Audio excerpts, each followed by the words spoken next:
Google Trends claim that coronavirus was the most searched keyword of 2020. No surprises. On Instagram, a simple search of hashtag COVID-19 throws 39.7 million posts. And I'm pretty sure that it is increasing exponentially with every word I speak here today. It's like the entire world is talking about it. Suddenly, we have a new event to blame for every problem we are facing today. Market is crashing, COVID. People are hungry, COVID. People are dying, COVID. Is it the pandemic, or has it become a default human functioning to blame a problem and not solve a problem? The pandemic has tested our resilience as an individual, as a community, and as a nation. Let us talk about some statistics. We all love numbers. According to the World Food Programme, 690 million people go to bed hungry every night. 1 in 6 children in the US is food insecure.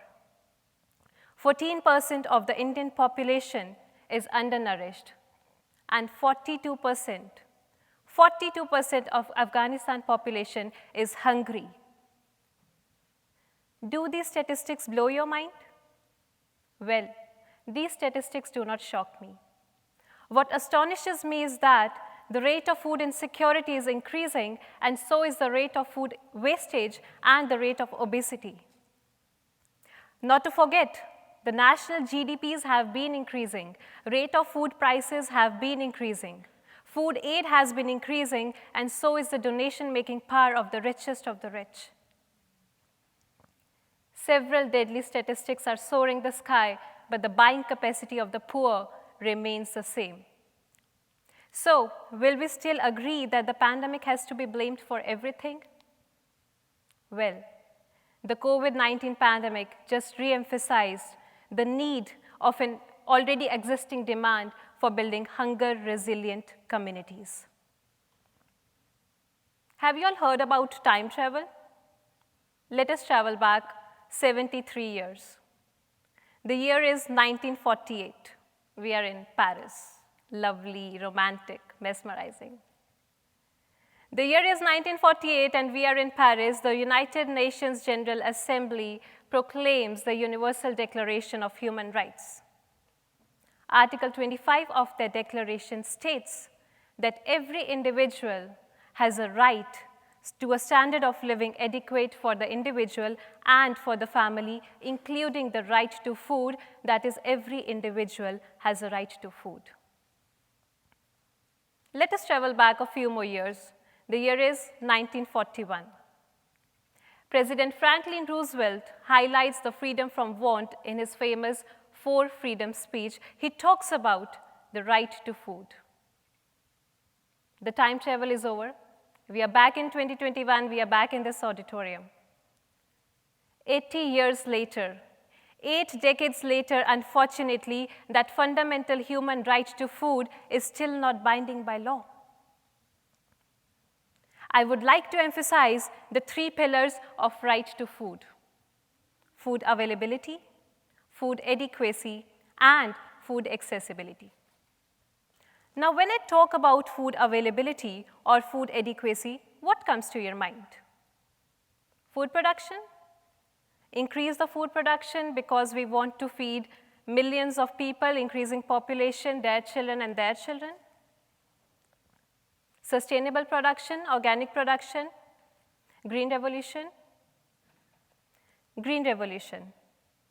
My state, Punjab, in my country, India, was one of the first states to experiment with the high-yielding variety seeds. The thing is, whenever we think about hunger or food insecurity, the only area of dimension we can think about improving is food production. So the farmers in Punjab, just like the farmers around the world, employed high-yielding variety seeds, chemicals, fertilizers, and pesticides. In fact, they replaced the diverse cropping strategies with wheat and rice monocropping. All this happened about 50 years ago, and today we know that production system was not entirely sustainable, although it was very socially uplifting for the farmers. But why I'm telling you about green revolution when I'm just talking about right to food? The highlight is, when we ask a wrong question, we receive a wrong answer. Our focus has always been food production. We rarely think about food inaccessibility and food wastage. From the country once suffering from famine to being one of the major rice exporters of the world, India increased its production many folds. But did we solve food insecurity? Did we solve hunger? 35% of the Indian children are undernourished. The international food organizations claim that the world has enough food production. We have food, it is available and it is adequately available. Then what is the problem? The problem is that food is not accessible. I must applaud the very streamlined, well-managed, and well-equipped US child nutrition programs, which continue to exhibit a great example of resilience when compared to other countries. But today, there are several nations who do not have a national school feeding program. The children in those countries rely only on food aid at the time of crisis, wars, natural disasters, and pandemics. An anonymous person once said, "There is more fruit in a rich man's shampoo than on a poor man's plate." Raise your hands who are parents, teachers, uncles, and aunts of school-going children. Or better, if you know a school-going child, please raise your hands. I would not ask if that child ate today, because I'm pretty sure that all of us in this auditorium are privileged enough to feed our children. But I do want to know if you have wasted a food or a meal in the past week. When you were eating at your home, whether you went to dine out or whether you grabbed a takeaway, did you waste anything that was edible? Do you recognize the problem? The problem is not that the food was not available. The problem was that the food was available, you had food, and you wasted it. Food and Agriculture Organization estimate that the amount of food waste we produce amounts to $1 trillion. $1 trillion worth of food can feed double the current hungry population.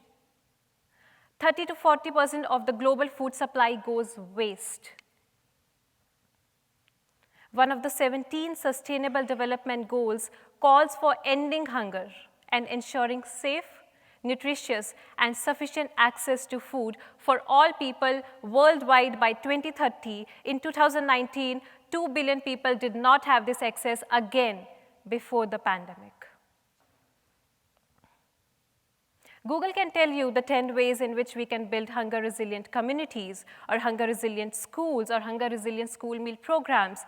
But the need is not to make the school meal programs more resilient. The necessity is to not have child hunger in the first place.